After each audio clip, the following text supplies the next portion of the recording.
आचार्य स्तोत्र हित श्री श्रीमद् भक्ति वेदांत स्वामी श्रील प्रभुपाद की जय। ग्रंथराज श्रीमद् भागवतम की जय। ओम नमो भगवते वासुदेवाय। ओम नमो भगवते वासुदेवाय। ओम नमो भगवते वासुदेवाय।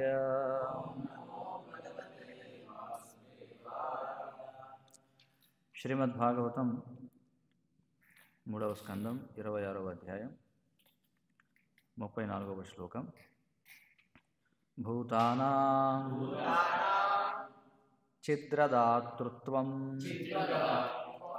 బహిః అంతరం ఏవ చ ప్రాణ ఇంద్రియ ఆత్మ దిష్ణ్యత్వం నభసః వృత్తి లక్షణం. భూతానాం ఛిద్రదాతృత్వం భూతానాం ఛిద్రదాతృత్వం బహిరంతరమేవ చ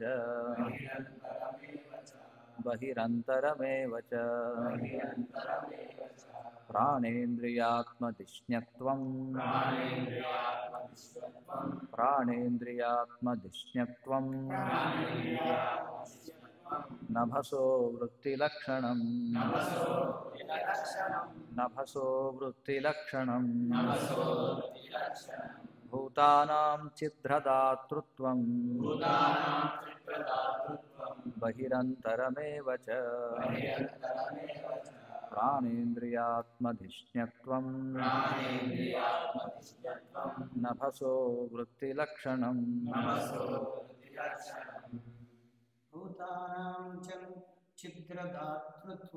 భూతానాం ఛిద్రదాతృత్వం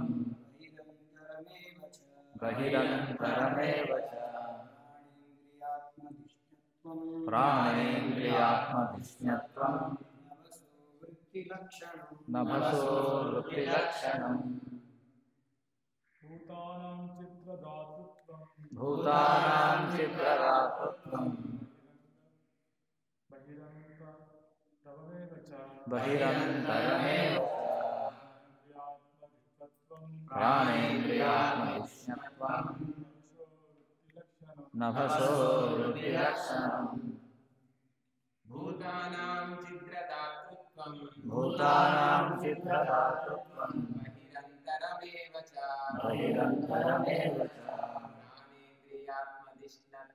ప్రాణేంద్రియాత్మదిష్ణ్యత్వం నభసో వృత్తిలక్షణం. భూతానాం ఛిద్రదాతృత్వం బహిరంతరమేవ బహిరంతరమేవ చ ప్రాణేంద్రియాత్మధిష్ణత్వం నభసో వృత్తిలక్షణం. ఎవరైనా చదువుతారా? భూతానాం ఛిద్రదాతృత్వం బహిరంతరమేవ చ ప్రాణేంద్రియాత్మధిష్ణత్వం నభసో వృత్తిలక్షణం. ప్రతిపదార్థములు భూతానాం సమస్త జీవుల యొక్క ఛిద్రదాతృత్వం స్థానము, బహిః బాహ్యము, అంతరం అంతరము, ఏవ కూడా, చ మరియు, ప్రాణము, ఇంద్రియ ఇంద్రియములు, ఆత్మ మరియు మనస్సు, ధిష్ణ్యత్వం కార్యరంగమైనందున, నభసః ఆకాశపు, వృత్తి కర్మలు, లక్షణములు. అనువాదం మరియు భాష్యము కృష్ణ కృపామూర్తి శ్రీ శ్రీమద్ అభయ చరణారవింద భక్తి వేదాంత స్వామి శ్రీల ప్రభుపాద ఇస్కాన్ సంస్థాపకాచార్య. సమస్త జీవుల బాహ్యభ్యంతర అస్తిత్వములకు అనగా ప్రాణము, ఇంద్రియములు, మనస్సు యొక్క కార్యరంగమునకు స్థానమునొసగునదిగా ఆకాశపు కర్మలను, లక్షణములను గుర్తింపవచ్చును. భాష్యం. చర్మచక్షువులకు గోచరింపకున్నను మనస్సు, ఇంద్రియములు, ప్రాణము రూపములు కలిగి ఉన్నవి. రూపమునున్నది ఆకాశపు సూక్ష్మ అస్తిత్వమునందు నిలిచి ఉండును. అంతరమున అది దేహమందలి నాడులుగను, ప్రాణవాయువు చలనముగను అనుభూతముగను. బాహ్యమున అగోచరముకు ఇంద్రియార్థములు ఎన్నియో కలవు. వాటి ఉత్పత్తి ఆకాశపు బాహ్య కార్యము. ప్రాణవాయువు మరియు రక్తము యొక్క చలనము దాని అంతరపు కార్యము. ఆకాశమందు సూక్ష్మరూపములు నెలకొనియుండునడి విషయము నవీన విజ్ఞాన శాస్త్రము చేతను దూరదర్శిని ప్రసారాల ద్వారా నిరూపితమైనది. దాని యందు ఆకాశపు చర్య వలన రూపములు లేదా చిత్తరువులు ఒక ప్రదేశము నుండి వేరొక ప్రదేశమునకు ప్రసారము చేయబడును. అదే విషయము ఇచ్చట చక్కగా వివరింపబడినది. ఏ విధముగా ఆకాశము నుండి సూక్ష్మ రూపములు ఉత్పన్నమగుచున్నవో వాటి లక్షణములు మరియు కర్మలు ఏమిటో అనుభవమునకు అందడి తత్వములు ఏ విధముగా సూక్ష్మరూపము నుండి వ్యక్తమగునో చక్కగా వివరించుచున్నందున ఈ శ్లోకము విజ్ఞాన పరిశోధనకు గొప్ప ఆధారము కాగలదు. అనుభవమునకు అందడి తత్వములంటే ఇక్కడ గాలి, అగ్ని, జలము, భూమి. మానసిక కర్మలు అనగా ఆలోచన, అనుభూతి, కోరిక కూడా ఆకాశపు స్థితిలోని కర్మలే. మరణ సమయపు వాటి మానసిక స్థితియే తదుపరి జన్మకు ఆధారమని భగవద్గీత పలికిన వచనము కూడా ఈ శ్లోకమున రూఢీపరపబడినది. సూక్ష్మరూపము నుండి స్థూలాంశములు వృద్ధి చెందుట వలన గాని లేదా కల్మషము వలన గాని ఆకాశము కలిగినంతనే మానసిక రూపములో అనుభవమునకు అందరి రూపములలోనికి మారగలవు. మమజ్ఞానతిమిరాంధస్య జ్ఞానాంజనశలాకయా చక్షురున్మీలితం येन తస్మై శ్రీగురవే నమః. నమ ఓం విష్ణుపదాయ కృష్ణప్రేష్ఠాయ భూతలే శ్రీమతే భక్తివికాసస్వామినితి నామినే. నమ ఓం విష్ణుపాదాయ కృష్ణప్రేష్ఠాయ భూతలే శ్రీమతే భక్తివేదాంతస్వామినితి నామినే. నమస్తే సారస్వతే దేవే గౌరవాణి ప్రచారిణే నిర్విశేషశూన్యవాది పాశ్చాత్యదేశతారిణే. జయ శ్రీ కృష్ణ చైతన్య ప్రభు నిత్యానంద శ్రీ అద్వైత గదాధర శ్రీవాసాది గౌరభక్త వృంద. హరే కృష్ణ కృష్ణ కృష్ణ హరే హరే, హరే రామ రామ రామ హరే హరే. హరే కృష్ణ. కపిల భగవానుడు తన తల్లి అయినటువంటి దేవహూతికి ఈ సాంఖ్యతత్వాన్ని బోధిస్తూ ఉన్నాడు. మరి సాంఖ్యము అంటే విశ్లేషణ అని అర్థం. అయితే శ్రీల ప్రభుపాదుల వారు మనకు రెండు విధాలైనటువంటి సాంఖ్యముల గురించి తెలియజేస్తూ ఉన్నారు. ఒకటి నాస్తికుడైనటువంటి కపిలుడు బోధించినటువంటి సాంఖ్యతత్వం, రెండవది భగవద్ అవతారమైనటువంటి కపిల దేవుడు బోధించినటువంటి సాంఖ్యతత్వం. మరి సాంఖ్యము అంటే అర్థం ఏమిటి? సంఖ్య అంటే మనకి శాస్త్రాల్లో సంఖ్య, సాంఖ్య అనేటువంటి 2 పదాలు ఉన్నాయన్నమాట. దీని గురించి భగవద్గీతలో మనం చూస్తే 2వ అధ్యాయంలో శ్రీకృష్ణ భగవానుడు బహుశా 2వ అధ్యాయం 38 లేదా 39 శ్లోకాల్లో 39వ శ్లోకం బహుశా ఆయన ఏషాతే విహితే సాంఖ్య అని చెప్పి ఆయన అంటాడంట. బుద్ధిర్యోగం త్విమాంశుడు అని చెప్పి అంటాడు. కాబట్టి సంఖ్య అంటే లెక్కించడం, అంటే విశ్లేషణ చేయడం. అయితే విశ్లేషణ ఎందుకు చేయాలి?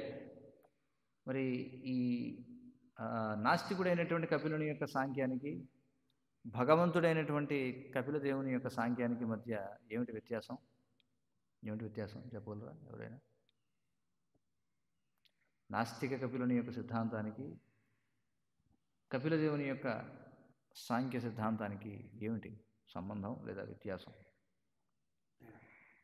తేడా ఏమిటి? నాస్తిక కపిలుడు మూలక 24 దాని గురించి, మన శరీరం గురించి, భౌతిక ప్రకృతి గురించి, మరి కపిల భగవానుడు దివ్యజ్ఞానం గురించి తెలియజేస్తాడు. ఇంకా ఎవరన్నా చూడండి, ఈ నాస్తిక కపిలుని యొక్క సిద్ధాంతం ఏదైతే ఉందో అదే ఈ వర్తమాన భౌతిక విజ్ఞానవేత్తలు ఎవరైతే ఉన్నారో వారు అనుసరించేటువంటి విధానం కూడా. అయితే విశ్లేషణ చేయడం అనేది రెండింటిలోనూ ఉంది. 24 మూలకాలను లెక్కించడం అనేది నాస్తిక కపిలుడు చేశాడు, కపిల భగవానుడు తెలియజేస్తున్నాడు. కానీ ఈ నాస్తిక కపిలుడు బోధించిన సిద్ధాంతం ప్రకారం ఏదైతే వారు కేవలం ప్రస్తుతం మన చర్మచక్షువులకు గోచరమవుతున్నటువంటి ఈ ప్రపంచాన్ని మాత్రమే అతడు విశ్లేషణ చేస్తాడు. దీనికి మూలము గురించి కానీ, ఈ సృష్టి యొక్క ప్రయోజనం గురించి కానీ అతడు బోధించడు. అర్థమవుతుంది కదా? సైంటిస్టులే ఉంటారు. ఈ సృష్టికి మూలం ఏమిటి? పెను విస్ఫోటన సిద్ధాంతం. అంటే అది ఒక సిద్ధాంతమే, అదే ఏకైక సిద్ధాంతం కాదు, ఎక్కువగా చెప్పుకునేటువంటి సిద్ధాంతం. కానీ అనేకమైనటువంటి సిద్ధాంతాలు ఉన్నాయి. దాదాపుగా 2000 సిద్ధాంతాలు ఉన్నాయట ఈ సృష్టి యొక్క ఆరంభం గురించి. ఆ 2000 సిద్ధాంతాలు కూడా ఏకకాలంలో ఆమోదించబడుతున్నాయి. అది విశేషం. అవునా కదా? ఇప్పుడు ఒక వ్యక్తికి తండ్రి ఎవరు అంటే ఒకడే ఉంటాడా తండ్రి, లేకపోతే 10 మంది ఉంటారా చెప్పండి? కానీ ఇక్కడ విచిత్రంగా ఏమిటంటే సృష్టికి ఏమిటి మూలం అనే దాని గురించి 2000 ప్రతిపాదనలు ఉన్నాయట. వాటిలో దేన్ని కూడా కొట్టిపారేయడానికి లేదట. అంటే దాని అర్థం వాళ్ళకి తెలియదని అర్థం. అంతే కదా? ఈ 40 మందిలో ఎవరైనా అయి ఉండొచ్చు పలానా వాడి తండ్రి అన్నాడంటే వాడి తండ్రి ఎవరికి తెలియదని అర్థం. అంతేనా? మరి ఈ నాస్తిక కపిలుని యొక్క సిద్ధాంతం ఏదైతే ఉందో, మరి ఈ సృష్టి యొక్క ప్రయోజనం గురించి ఏం మాట్లాడుతుంది? అది ఈ సృష్టి యొక్క ప్రయోజనం గురించి ఏమైనా మాట్లాడుతుందా? అంటే ఈ భౌతిక విజ్ఞానవేత్తలు ఎవరైతే ఉన్నారో వారు ఈ సృష్టి మూలం గురించి కానీ, లేదా ఇది సృష్టింపబడినటువంటి ప్రయోజనం ఏమిటంటే వాళ్ళే ఉంటారు. ఇదంతా కూడా ఎలా వచ్చిందంటారు? యాదృచ్ఛికంగా వచ్చిందంటారు. ఏదో ప్రమాదవశాత్తు లేకపోతే ఏదో విస్ఫోటనం జరిగి, కొన్ని విస్ఫోటనాలు ప్రణాళికాబద్ధంగా జరుగుతాయి. కానీ వీళ్ళు చెప్పే ఈ సృష్టి ప్రయోజనానికి మూలమైనటువంటి విస్ఫోటనం అది ప్రణాళికాబద్ధంగా జరిగింది కాదు, అది యాదృచ్ఛికంగా జరిగింది అని చెప్పంటారు. కాబట్టి యాదృచ్ఛికంగా జరిగిన వాటికి ఏమైనా ప్రయోజనాలు ఉంటాయా? ఏమంటారు? యాదృచ్ఛికంగా జరిగిన దానికి ఏమైనా ప్రయోజనం ఉంటుందా? ఉండదు. కాబట్టి వాడు చెప్పే సిద్ధాంతాన్ని అనుసరించి సృష్టికి మూలము లేదు, అంటే సృష్టికి ఒక కారణము లేదు, అలాగే సృష్టికి ఒక ప్రయోజనము లేదు. కానీ మధ్యలో విశ్లేషణ వాళ్ళు చేస్తారు. కానీ కపిల భగవానుడు ఇచ్చినటువంటి ఈ సాంఖ్య తత్వాన్ని మనం చూస్తే ఇది స్పష్టంగా ఈ సృష్టికి మూలమైన వాడు ఒకడు ఉన్నాడు, సర్వవ్యాపకుడు కదా. ఆయన సర్వవ్యాపకమైనటువంటి వాడు, సర్వజ్ఞుడు, సర్వశక్తిమంతుడు. ఒక సర్వవ్యాపకుడు, సర్వశక్తిమంతుడు, సర్వజ్ఞుడు అయినటువంటి ఒక వ్యక్తి ఉన్నాడు ఈ సృష్టికి మూలం అని అంగీకరిస్తుంది ఇది కపిల భగవానుని యొక్క సాంఖ్య సిద్ధాంతం. సర్వవ్యాపకుడు అంటే ఏమిటి? అతడే తన యొక్క శక్తి రూపంలో సర్వత్రా వ్యాపించి ఉన్నాడు. సర్వశక్తిమంతుడంటే ఏదైనా చేయడానికి ఆయన సమర్థుడు. సర్వజ్ఞుడు అంటే అర్థం సర్వమును తెలిసినటువంటి వాడు. అనాదిరాజిరి గోవింద సర్వకారణ కారణం అని చెప్పుకుంటాం. కాబట్టి ఈ కపిల దేవుని యొక్క తత్వం ఏం చెబుతుంది? గోవిందమాది పురుషం తమహం భజామి. కాబట్టి ఆ కృష్ణుడే మూలం అని చెప్తుంది. మరి దీని యొక్క ప్రయోజనం గురించి ఏం చెప్తుంది? ఈ సృష్టికి మూల కారణం ఉంది, ఒక ప్రయోజనం కూడా ఉండాలి కదా. మరి ఏమిటి దీని యొక్క ప్రయోజనం?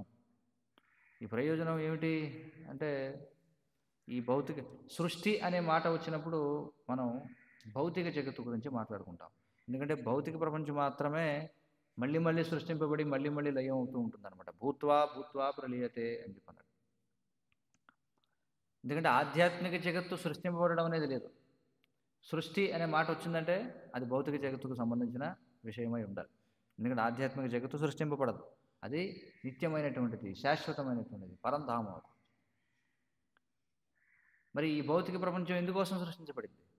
కారణం ఏమిటి? భగవంతుని నుండి స్వతంత్రంగా భోగించాలనేటువంటి జీవులకు ఒక అవకాశం ఇవ్వడం కోసం, తద్వారా ఇక్కడ భోగించలేమనేటువంటి విషయాన్ని తెలుసుకుని మళ్ళీ భగవదోన్ముఖులం కావడం కోసం. అంటే మళ్ళీ ఏమిటది? వెనక్కి భగవద్ధామానికి తిరిగి వెళ్ళడం కోసం, ఆ ప్రకారంగా జీవులను సంస్కరించడం కోసం. అది ఈ భౌతిక జగత్తు యొక్క ప్రయోజనం. మరి ఇది ఎలా జరుగుతుంది అంటే, ఇక్కడ ఉన్నటువంటి ప్రతిదాన్ని కూడా ఇది భగవంతునికి సంబంధించినది. ఈశావాస్యమిదం సర్వం యత్కించ జగత్యాం జగత్. చూడండి, మరి ఏం చేయాలి మనం? తేన త్యక్తేన భుంజిత మాగృత కశ్యస్విద్ధనం. చూడండి, కాబట్టి ఎవరెవరికి ఏదైతే వారి యొక్క ప్రారంభాన్ని అనుసరించి కేటాయించబడిందో దాన్ని భగవత్ సేవలో వినియోగించడం ద్వారా మనం పరిశుద్ధులమై భగవద్ధామానికి తిరిగి చేరుకోగలుగుతాం. అది మరి ఇది మనకి కపిల భగవానుని యొక్క సిద్ధాంతంలో కనిపిస్తుంది. అదే నాస్తిక కపిలుని యొక్క సిద్ధాంతానికి భగవంతుడైనటువంటి కపిలుని యొక్క సిద్ధాంతానికి మధ్య వ్యత్యాసం. ఇది మనం గుర్తుంచుకోవాలి ఇప్పుడు కూడా. అర్థమవుతుంది కదా. మరి ఇక్కడ మనం చూస్తే ఇక్కడ ఏమంటున్నారు? మొట్టమొదట ఆకాశం గురించి, శబ్దం గురించి గత 2 శ్లోకాల్లో చర్చించబడిందనమాట. ఈ శ్లోకంలో ఏం చెప్తున్నారు? సమస్త జీవుల బాహ్యభ్యంతర. చూడండి, బాహ్యము అంటే బయట, అంతరము అంటే లోపల,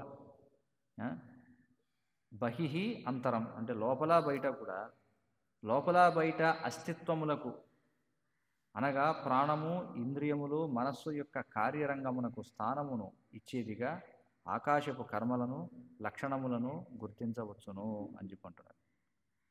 కాబట్టి మనం ఉన్నది ఆకాశంలో, మన లోపల కూడా ఆకాశం ఉంది. మన లోపల ఆకాశం ఉందా లేదా? ఉంది కదా, ఆకాశం ఉంది. మనకి నాణాలు అనేవి ఉన్నాయి, రక్తనాళాలు ఉన్నాయి.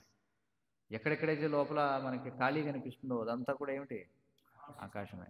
కడుపు ఖాళీగా ఉందండి అంటాం. చూడండి, కడుపులో ఆకాశం ఉందన్నమాట. నోట్లో కూడా ఆకాశం ఉంది, శరీరంలో ఆకాశం ఉంది, పంచభూతాలు ఉన్నాయి. మరి ఇక్కడ ఏదైతే అవ్యక్తంగా ఉందో వ్యక్తమైన దానికి అవ్యక్తమైనదే కారణం. ఏదైతే వ్యక్తమవుతుందో అది ముందు అవ్యక్తంగా ఉంటుంది. కృష్ణుడు చెప్తున్నాడు కదా, అవ్యక్తాదీని భూతాని వ్యక్తమధ్యాని భారత అవ్యక్త నిధనాన్యేవ తత్రకా పరిదేవన అని చెప్పంటారు. జీవులన్నీ కూడా ఆరంభంలో అవ్యక్తంగా ఉన్నాయి, తర్వాత వ్యక్తమవుతున్నాయి, తర్వాత మళ్ళీ అవ్యక్తమైపోతున్నాయి. అంటే మరి అసలు ఉనికి లేదా? అవ్యక్తం అంటే ఏమిటి అర్థం? ఉనికి లేకపోవడమనా? ఏమంటారు? ఉనికి లేకపోవడమనా? కాదు, ఉనికి ఉంది. కానీ ఎప్పుడైతే మనం అవ్యక్తము అంటామో అది మనకు వ్యక్తం కావడం లేదు, మనకు కనిపించడం లేదని అర్థం. అంతేగాని దానికి అస్తిత్వం లేదని కాదు.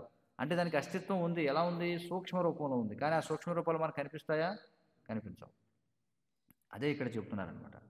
చర్మచక్షువులకు గోచరింపకుండాను, మన కళ్ళకు కనిపించవు. ఏం కనిపించవు? మనస్సు కనిపించదు, ఇంద్రియాలు, ప్రాణము.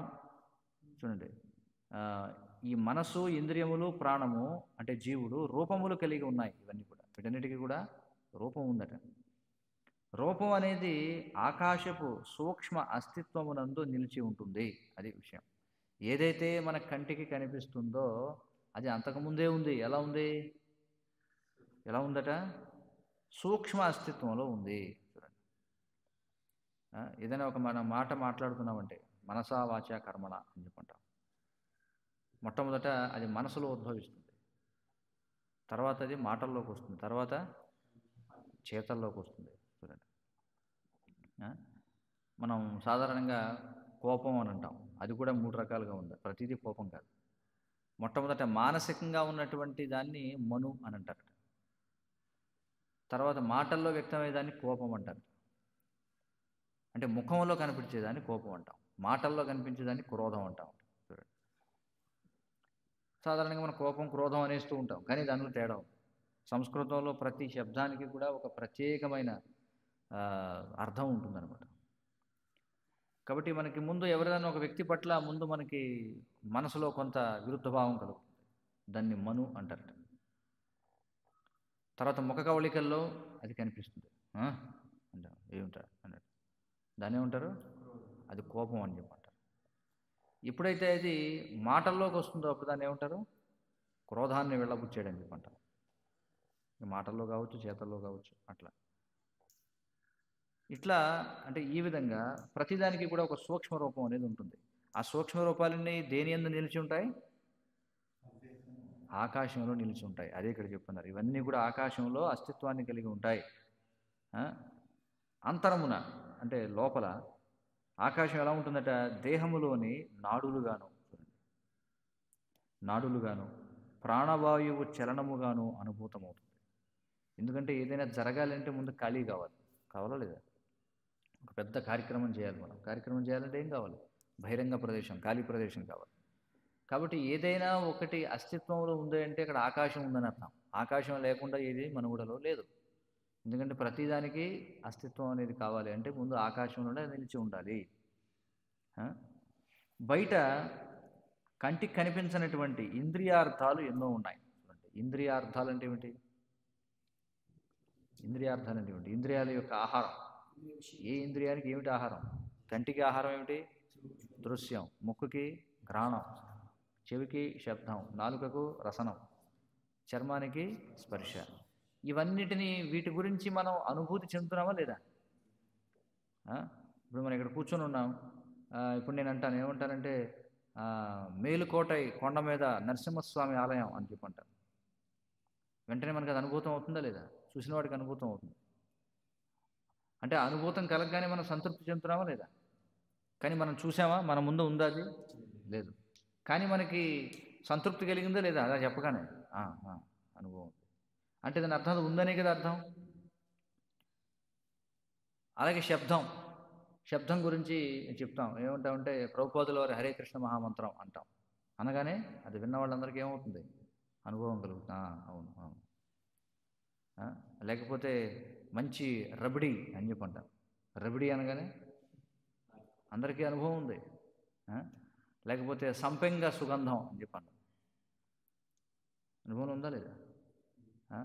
లేకపోతే గోవుని మనం రుద్దేటువంటి స్పర్శ గురించి చెప్తాను, వెంటనే అనుభవం వస్తుందా లేదా?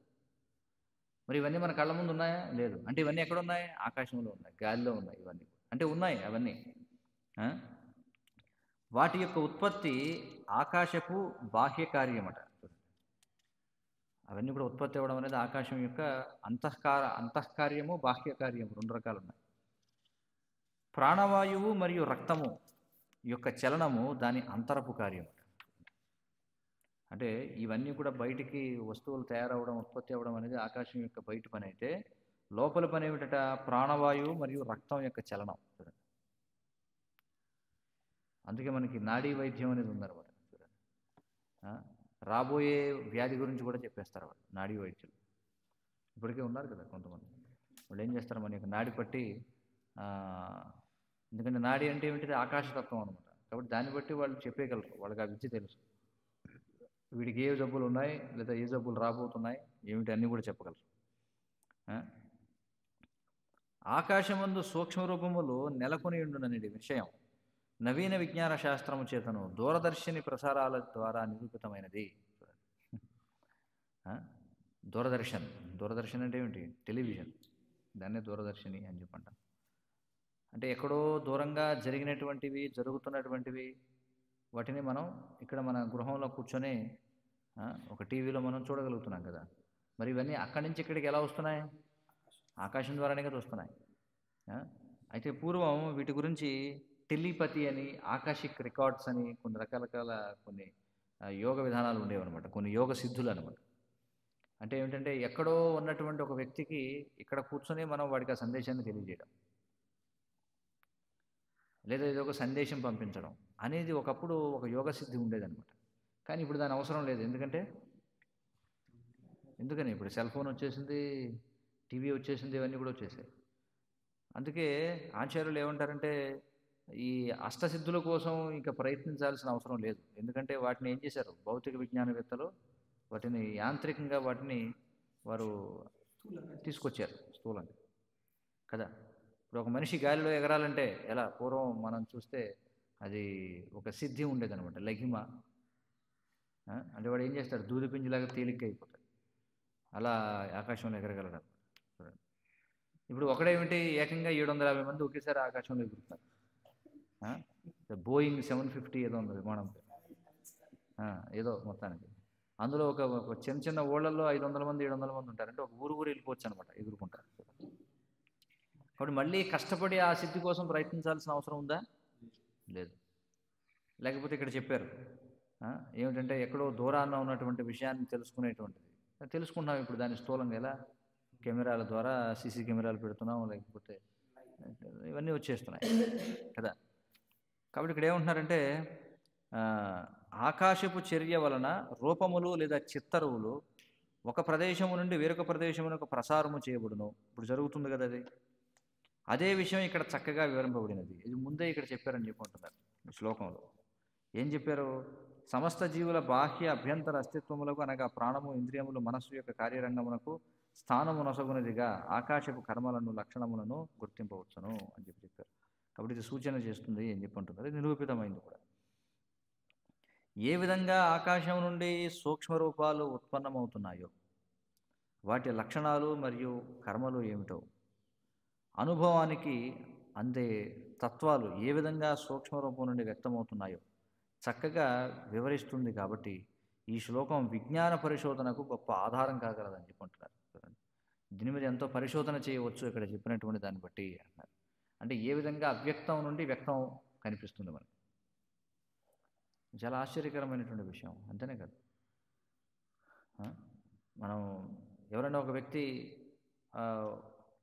ఏదో చేశాడు అనుకోండి, ఇప్పుడు ఎవరో ఉన్నట్టుండి ఇప్పుడు మనం చూస్తుంటాం కదా, ఎవడో ఒకడు ఉన్మాదంతో ఏం చేస్తాడు, అంతా బాగానే ఉంటుంది, బాగానే కూర్చుని ఉంటాడు, ఉన్నట్టుండి లేచి మనం చూస్తాం స్కూల్ షూటింగ్స్. అమెరికా లాంటి దేశాల్లో అలాగే పాఠం వింటుంటే బాగానే ఉంది, ఆ పాఠం వినేవాడు ఏం చేస్తాడు, సంచిలో చేపెట్టి తుపాకీ తీస్తాడు, అందరిని కాల్చేస్తాడు. అంటే అప్పటికప్పుడు వచ్చింది అది కాదు, ఏమవుతుంది అంటే ఎప్పటి నుంచో ఉందన్నమాట. అంటే ఎవరైనా ఒక వ్యక్తి ఒక పని చేశాడంటే అది అప్పటికప్పుడు జరిగేది కాదు, అది ఎంతో కాలం నుండి సూక్ష్మంగా లోపల ఉంటుందన్నమాట. ఎవడో చెప్పకుండా పారిపోయాడు ఎవడో అనుకుందాం, వాడు అప్పటికప్పుడు అనిపిస్తుందా పారిపోదామని? లేదు, వాడికి లోపల ఎప్పటి నుంచో వాడు ఆలోచించుకుంటూ ఉంటాడు, ఇలా చేస్తే బాగుంటుంది, అలా చేయాలి, ఇలా చేయాలి. అంటే అది ఎప్పుడో బయలుదేరింది, అంటే ఆ పని వాడు చేయడం ప్రారంభించాడు ఎప్పటి నుండో కదా. అయితే అవ్యక్తంగా ఉన్నదంతా కూడా ఒక భాగం అయితే వ్యక్తమయ్యేది ఒక భాగం. వాస్తవంగా చెప్పాలంటే అవ్యక్తంగా జరిగేది ఎక్కువ, వ్యక్తంగా జరిగేది తక్కువ. చూడండి, ఆ చిన్న పనే, హత్య చేయడం అనేది చిన్న పనే, కానీ వాడు దాని గురించి ఎంతకాలం పాటు వాడు ఆలోచిస్తూ ఉంటాడు, వాడు ఎంతో కాలం పాటు దాని గురించి చేయాల్సి వస్తుంది అనమాట. ఎలాగంటే మనం జీవితాంతం హరే కృష్ణ మహామంత్రాన్ని చెప్పిస్తే అప్పుడు అంత్యకాలంలో ఏమవుతుంది, మనం శరీరం దేహాంతర ప్రాప్తి జరిగినప్పుడు అప్పుడు మనకి ఏమవుతుంది, దాని యొక్క ఫలితం మనం ఏ విధమైన శరీరాన్ని స్వీకరిస్తాం. శరీర మార్పిడి అనేది ఎంతసేపు జరుగుతుంది చెప్పండి? అంతే, మనిషి శరీరం వదిలేస్తున్నాడు, ఇంకో శరీరం తీసుకుంటున్నాడు. ఎవడెవడు ఏ శరీరాన్ని తీసుకుంటున్నాడు అనేది దాని వెనుక మొత్తం జీవితకాలం పాటు వాడు చేసిన పరిశ్రమ అంతా ఉంటుంది. అవును కదా, జీవితకాలం అంతా వాడు ఏదైతే చేశాడో ఆ యొక్క సంస్కారాలు ఏం చేస్తాయంటే వాడు మరొక శరీరం ఏది స్వీకరించాలనేది నిర్ణయిస్తాయి. కాబట్టి ఏం జరిగినా సరే ఎవడో అమాయకుడు కాదనమాట ఈ ప్రపంచంలో. ఏది కారణం లేకుండా ఏది జరగటం వల్ల ప్రతిదానికి కూడా ఒక కారణం అనేది ఉంటుంది, అర్థమవుతుంది కదా. కానీ ఆ కారణం ఎలా ఉంటుంది, అది అవ్యక్తంగా ఉంటుంది, అర్థమవుతుంది కదా. అందుకే వైదిక శాస్త్రాలు, ఎందుకంటే మనం చూస్తున్నాం ఆధునిక ప్రపంచంలో ప్రతిదానికి కూడా ఏదో జాలి దయ అంటే భౌతికమైనటువంటి తలంలో జాలి దయ చూపిస్తుంటారు చాలామంది. అయ్యో వాడికి కాలు లేదు, అయ్యో వీడికి మోగవాడు, అయ్యో వాడు ఆ, బదిరుడు, లేకపోతే వీడికి పిచ్చివాడు, ఇలా అనేక మనం చెప్తూ ఉంటాం. ఆ? అందుకే మనం మిగిలిన భాషల్లో అయితే మనకు తెలియదు, కానీ తెలుగులో అయితే అందుకే ఉంటాయి. ఎవరికైనా దెబ్బ తగిలితే అయ్యో పాపం అంటాం. అయ్యో బాగానే ఉంది, పాపం ఏమిటి? పాపం అంటే అర్థం ఏమిటి? వాడు చేసిన పాపానికి అనుభవిస్తున్నాడని అర్థం. అయ్యో పాపం అంటే అది. కాబట్టి పాపం అనేది అందుకని అంటే దాని అర్థం ఇది జరగడానికి ఇది ఊరికే జరిగింది కాదు, దీని వెనుక వాడు చేసుకునేటువంటి పాపం ఉంది, ఆ పాపానికి వీడు అనుభవిస్తున్నాడు అని. పాపం అమ్మ అని చెప్పి అంటారు. అంటే పాపమే, పాపం కారణంగానే ఇలా తగలైంది మన పరిస్థితి. అర్థమవుతుంది కదా. కాబట్టి అదంతా కూడా కనిపిస్తుందా మనకి, మన కంటి ముందు కనిపిస్తుంది అదంతా, కానీ ఉంది అంతా అదొక ప్రపంచం. అదే ఇక్కడ చెప్తున్నారనమాట. అనుభవానికి అందే తత్వాలు ఏమిటి? అనుభవానికి అందే తత్వాలు గాలి, అగ్ని, జలము, భూమి అనేవి. గాలి అనుభవంలోకి వస్తుందా? ఎలా అనుభవంలోకి వస్తుంది? స్పర్శ ద్వారా అనుభవంలోకి వస్తుంది, శబ్దం ద్వారా అనుభవంలోకి వస్తుంది. అగ్నికి దృశ్యం ఉంది, రూపం ఉంది, అలాగే స్పర్శ ఉంది. జలమునకు రుచి కూడా ఉంది, భూమికి సుగంధం ఉంది. చూడండి, ఇవన్నీ కూడా అనుభవంలోకి వచ్చేటువంటివి. ఇవన్నీ ఏ విధంగా సూక్ష్మ రూపం నుండి వ్యక్తమవుతాయో. సూక్ష్మ రూపం అంటే ఎక్కడి నుంచి వ్యక్తం అవుతున్నాయి? ఇవన్నీ ఆకాశం నుండి వ్యక్తం అవుతున్నాయి. చూడండి, ఆకాశం నుండి ఇవన్నీ కూడా వ్యక్తం అవుతున్నాయి.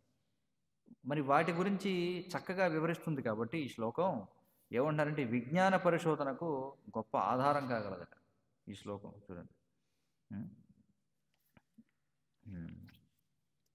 కాబట్టి మరి ఆకాశాన్ని అంటే మనం చూస్తాం, పూర్వం దివ్య దృష్టి కలిగినటువంటి వాళ్ళు ఉండేవారు కదా. మహర్షులు ఎవరైతే ఉన్నారో వాళ్ళందరూ దివ్య దృష్టి కలిగినటువంటి వాళ్ళు, త్రికాలజ్ఞులు అని చెప్పి అంటారు. వాళ్ళు ఏం చేస్తారు చెప్పండి? త్రికాలజ్ఞులు అంటే జరగబోయేది జరిగింది ఎలా తెలుసుకునేవారు? వాళ్ళు ధ్యానమగ్నులు అవ్వగలిగేవారు కదా. ధ్యానమగ్నులై వాళ్ళు మరి ప్రతిదాని యొక్క సూక్ష్మ రూపాన్ని, జరగబోయే దాని యొక్క పర్యవసానాన్ని తెలుసుకోగలరు అనమాట. దాని గురించి కొద్దిగా ఉంది అవగాహన. బటర్ఫ్లై ఎఫెక్ట్ అని చెప్పి అంటారు. అంటే ఒక సైంటిస్టులు ఒక విధమైన ఒక వాదన ఏమిటంటే బటర్ఫ్లై ఎఫెక్ట్ అంటే ఒక సీతాకోక చిలుక అది తన రెక్కలాడిస్తుంది కదా. అది రెక్కలాడించేటప్పుడు ఆ రెక్కలాడించడం యొక్క క్రియ ఏదైతే ఉందో దానికి సునామీకి సంబంధం ఉందని చెప్పంటారు. చూడండి వాళ్ళ విశ్లేషణ.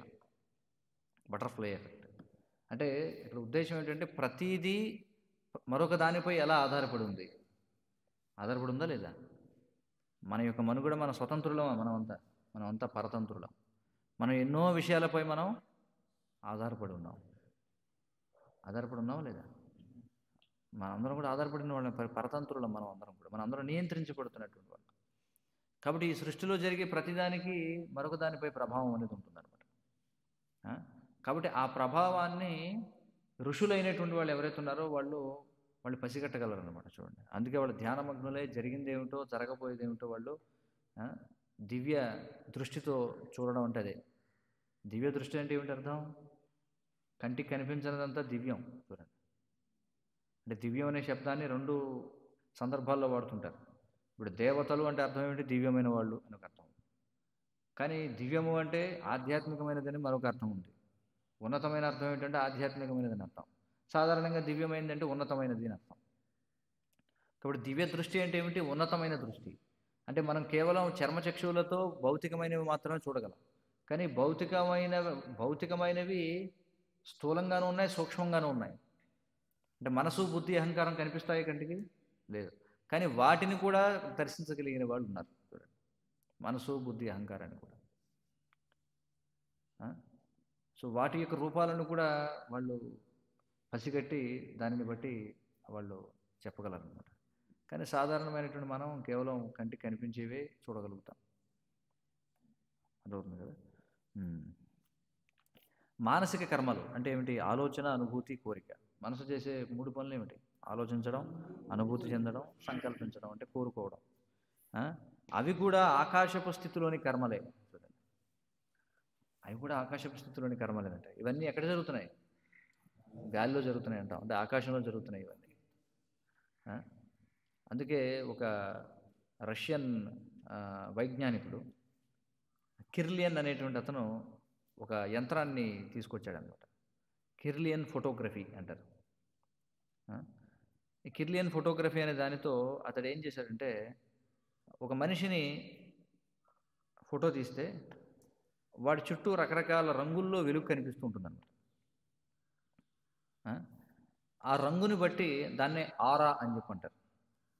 ఆరా, AURA, ఆరా అని చెప్పంటారు. అంటే ప్రతి మనిషికి కూడా, అంటే మనకి ఏదైతే వ్యక్తమైనటువంటి మన రూపానికి దీన్ని ఆవరించినటువంటి ఒక అవ్యక్తమైనటువంటి రూపం కూడా ఉంటుంది, సూక్ష్మ రూపం. దాన్ని కిర్లియన్ అనేటువంటి వాడు ఒక యంత్రాన్ని ఉపయోగించి ఫోటో తీయగలిగాడు అనమాట. కాబట్టి ఆ ఫోటో ద్వారా మనిషి ఆ చుట్టూ ఉన్నటువంటి వెలుగు ఏదైతే ఉందో అది ఏ రంగులో ఉందో చూసి, ఆ రంగు శరీరంలో ఏ ప్రదేశంలో కనిపిస్తుందో చూసి వాడికి రాబోయే వ్యాధులు, ఉన్న వ్యాధులు కూడా పసిగట్టవచ్చు అనమాట. ఇది ఒక వైద్య విధానం కిర్లియన్ ఫోటోగ్రఫీ ద్వారా. మరి దాన్నే ఉపయోగించి జగదీష్ చంద్రబోస్ అనే భారతీయ వైజ్ఞానికుడు ఏం చేశాడు, చెట్టుకి కూడా ప్రాణం ఉంది, ప్రాణం ఉందని మనకు తెలియదు, శాస్త్రాలు లేవు, ఉంది. కానీ ఆధునిక కాలంలో దాన్ని నిరూపించాడు. ఎలా అంటే, ఒక చెట్టుని ఫోటోగ్రఫీ తీయడం ద్వారా దాని దగ్గరికి వెళ్ళినప్పుడు మన యొక్క భావనలని అది ఎలా ప్రతిస్పందిస్తుంది, లేకపోతే దానికి కూడా బాధ అనేది ఎలా ఉంటుంది, ఇవన్నిటిని కూడా అతడు దాన్ని నమోదు చేశాడనమాట. ఎందుకంటే ఈ ఆధునిక జనులందరూ కూడా ఏంటంటే అంతా కూడా కేవలం స్థూల దృష్టి కాబట్టి, అంతా కూడా 10th క్లాస్ ఇంటెలిజెన్స్ ప్రభుత్వం ద్వారా అన్నట్టుగా. ఎవడైతే ప్రతిదీ కూడా నేను చూడాలి అని అనుకుంటాడో వాడి బుద్ధి 10వ తరగతి బుద్ధి అంటాడు. అర్థం కదా. మొదటి శ్రేణి బుద్ధి అంటే ఏమిటి, కేవలం వినడం ద్వారా తెలుసుకోవడం అనేది మొదటి శ్రేణి బుద్ధి, వినడం ద్వారా తెలుసుకోవడం. కానీ వినడం ద్వారా మాత్రమే తెలుసుకోగలిగిన వాళ్ళు ఎంతమంది ఉన్నారు ఇప్పుడు? చాలా తక్కువ. అందరికీ చూపించాలన్నమాట, అనుభూతి చెందితే కానీ తెలియదు. కాబట్టి అతడు ఏం చేశాడంటే దాన్ని నమోదు చేశాడనమాట. ఎందుకంటే సైన్స్ అంటే ప్రతిదీ కూడా ఏమిటంటే ప్రతిదీ కూడా మనం నమోదు చేయాలి, రికార్డ్ చేయాలి, సాక్ష్యం ఉండాలి ప్రతిదానికి కూడా కదా. ఎందుకంటే జనులు ఎంతగా దిగజారిపోయారంటే పూర్తిగా వాళ్ళ చేతనం అంతా కూడా స్థూలమైనటువంటి చేతనంలో ఉన్నారు అంతా కూడా.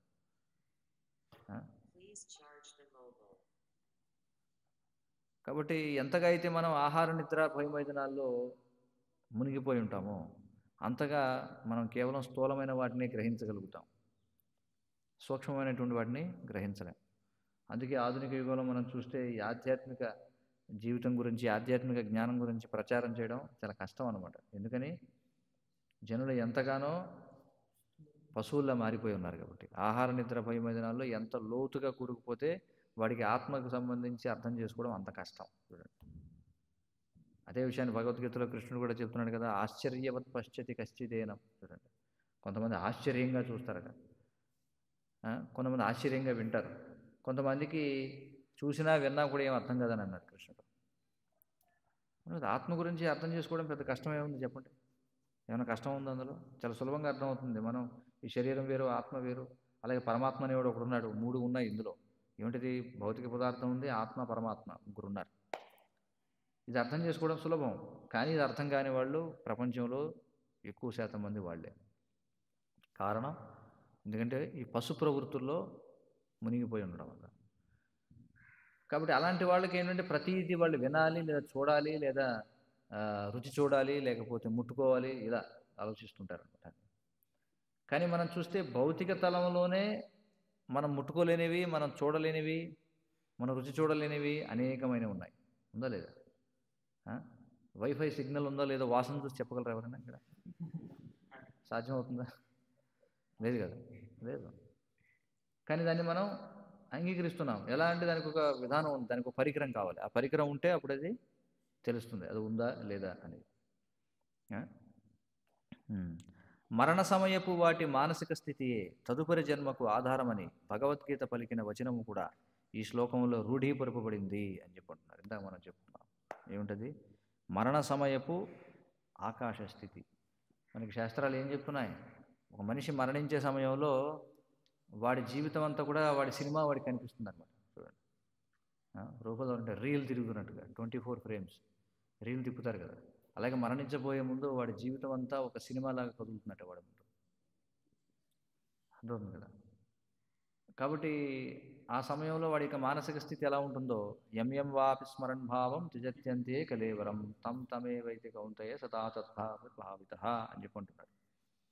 కాబట్టి మరణ సమయంలో మన యొక్క మానసిక స్థితి ఎలా ఉంటుందో దాన్ని బట్టి మన తదుపరి జన్మ నిర్ణయించబడుతుంది. మరి మరణ సమయంలో మానసిక స్థితి దానిని ఏది నిర్ణయిస్తుంది అంటే, జీవితాంతం మనం ఏవైతే చేశామో అదే మన తదుపరి అంతిమ మానసిక స్థితిని నిర్ణయిస్తుంది. మరి ఈ జన్మలో మనకున్నటువంటి కోరికలు ఏవైతే ఉన్నాయో అవి వేటి యొక్క పర్యవసానాలు అంటే, పూర్వజన్మలో మనం చేసినటువంటి పాపపుణ్య కార్యాలు ఏవైతే ఉన్నాయో వాటి పర్యవసానమే మనం ఈ జీవితంలో మనకు కలిగి ఉండేటువంటి కోరికలు. చూడండి, ఈ కోరికలు ఏం చేస్తాయి, మళ్ళీ స్థూలమైనటువంటి మళ్ళీ కర్మను సృష్టిస్తాయి. ఇలా జరుగుతూ ఉంటుంది అనమాట. సూక్ష్మ రూపము నుండి స్థూలాంశములు వృద్ధి చెందుట వలన కానీ లేదా కల్మషము వలన కానీ ఆకాశము కలిగినంతనే మానసిక రూపములు అనుభవమునకు అందరి రూపములలోనికి మారగలవు. చూడండి, సూక్ష్మ రూపం నుండి స్థూలాంశములు వృద్ధి చెందడం వల్ల కానీ లేదా కల్మషము వలన కానీ ఆకాశము కలిగినంతనే మానసిక రూపములు అనుభవమునకు అందరి రూపములలోనికి మారగలవు. అంటే ఏదైతే ఇప్పుడు కనిపిస్తుందో కనిపించబోతుందో దానికి మూలం అవ్యక్తంగా ఉంది. అంటే మన యొక్క స్థూల రూపం అనేది మన సూక్ష్మ రూపంపై ఆధారపడి ఉంటుందా లేదా? ఉంటుందంటారా? మన స్థూల రూపం మన సూక్ష్మ రూపాన్ని సూచిస్తుందా లేదా? Face is the index of mind అంటారు. చూడండి, అంటే ముఖం మనసుకు సూచిక అని చెప్పంటారు. చూడండి, అర్థమవుతుంది కదా. కాబట్టి అందుకే మరి ఎల్లప్పుడూ కూడా చూడండి, సరైనటువంటి మానసిక స్థితి కలిగి ఉన్నవాడు చాలా సత్వగుణంగా ఉంటాడు. ఇప్పుడు తిలకం ధరించడం, స్నానం చేయడం, చక్కగా క్షవరం చేసుకుని ఉండడం, ఇవన్నీ కూడా దేన్ని సూచిస్తాయంటే వాడి యొక్క మానసిక స్థితిని సూచిస్తాయట. నిర్మలంగా ఉన్నాడు వీడు అన్నట్టు. కాబట్టి మనకి ఈ శరీరంలో వ్యక్తమయ్యే రోగాలు, జబ్బులు ఏవైతే ఉన్నాయో అవన్నీ కూడా ముందు ఎలా ఉంటాయి? సూక్ష్మ రూపంలో ఉంటాయి మొట్టమొదట. అందుకే ఈ హరే కృష్ణ మహామంత్రాన్ని, దీని యొక్క లాభాలు మనం చెప్పలేమన్నమాట. భౌతికంగా కూడా అనేకమైనటువంటి లాభాలు ఉన్నాయి, దాని గురించి మనం చర్చించాం సాధారణంగా. కానీ ఎవరైతే క్రమం తప్పకుండా హరే కృష్ణ కృష్ణ కృష్ణ హరే హరే, హరే రామ రామ రామ హరే హరే అనేటువంటి మహామంత్రాన్ని మరి క్రమం తప్పకుండా చెప్పిస్తూ ఉంటారు. శ్రీల ప్రభుపాదులు వారు అంటారు, ఈ హరే కృష్ణ మహామంత్రాన్ని చెప్పించడం వల్ల మా శిష్యుల యొక్క ఆరోగ్యం కూడా ఎంతో మెరుగుపడింది అంటారు. వారి ముఖాలు తేజోవంతమయ్యాయి అని చెప్పంటారు. మనం చూడొచ్చు తేడా ఒక భౌతికమైనటువంటి వ్యక్తి యొక్క ముఖానికి, ఒక భక్తుని యొక్క ముఖానికి. అంటే ముఖం ఏ ఆకారంలో ఉంది, ఏ రంగులో ఉందనేది పక్కన పెడితే ఖచ్చితంగా ఒక తేజస్సు అనేటువంటిది ఉంటుంది భక్తుని యొక్క ముఖం. అవునా కదా.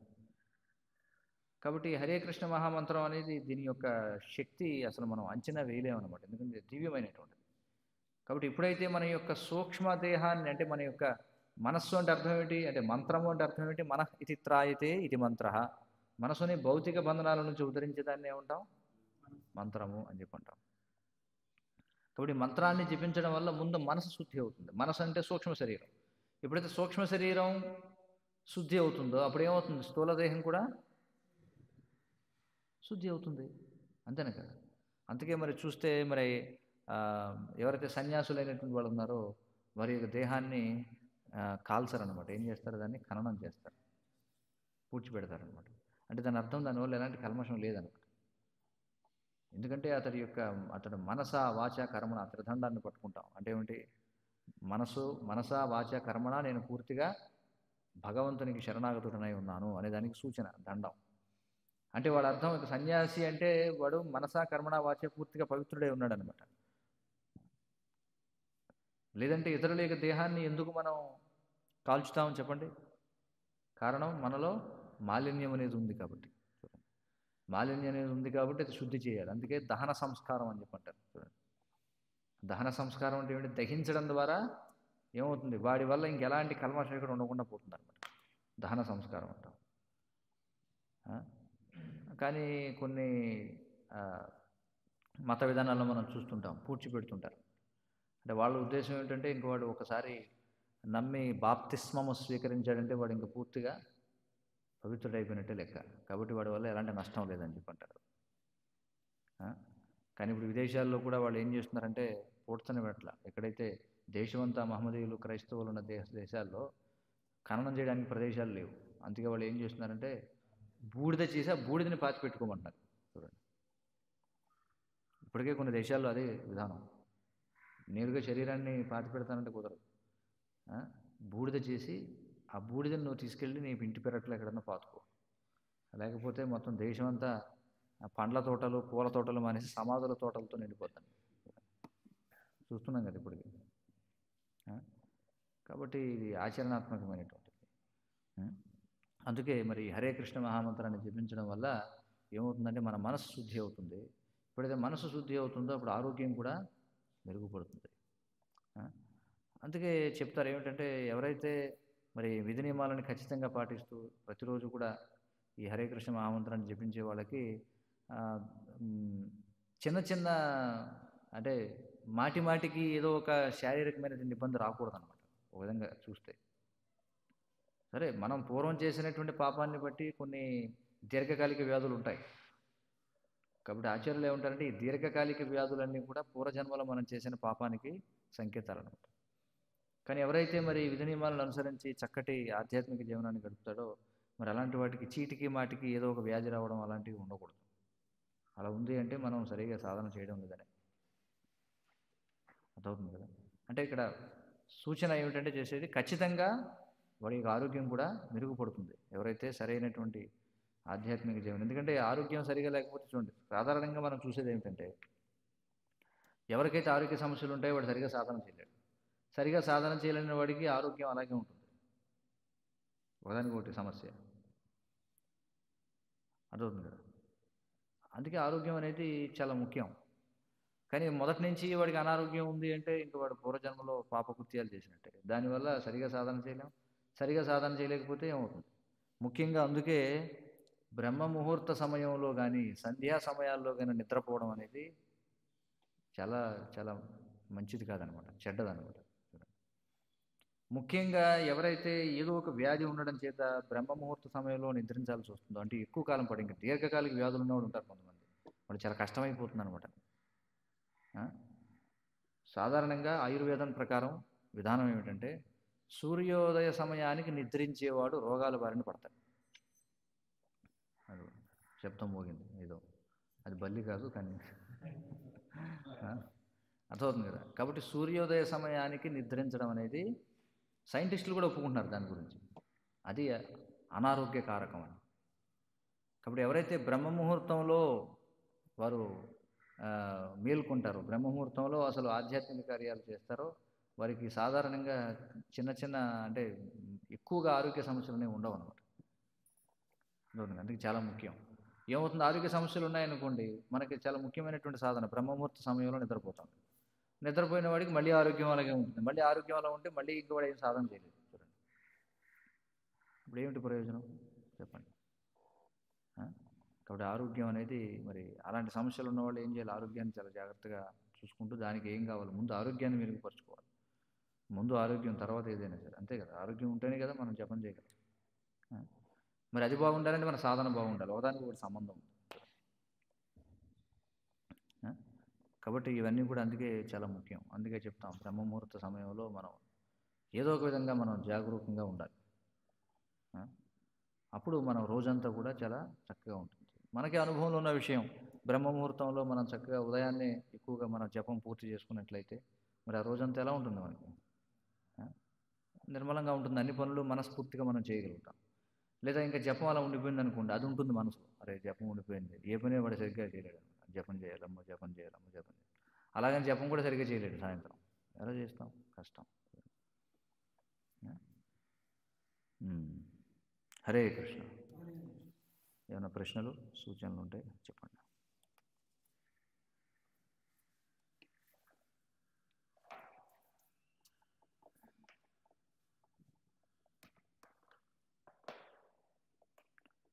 ग्रंथराज श्रीमद् भागवतम की जय। जगत गुरु श्रील प्रभुपाद की जय। वाञ्छाकल्पतरुभ्यश्च कृपा सिन्धुभ्यो पतितानां पावनेभ्यो वैष्णवेभ्यो नमो नमः।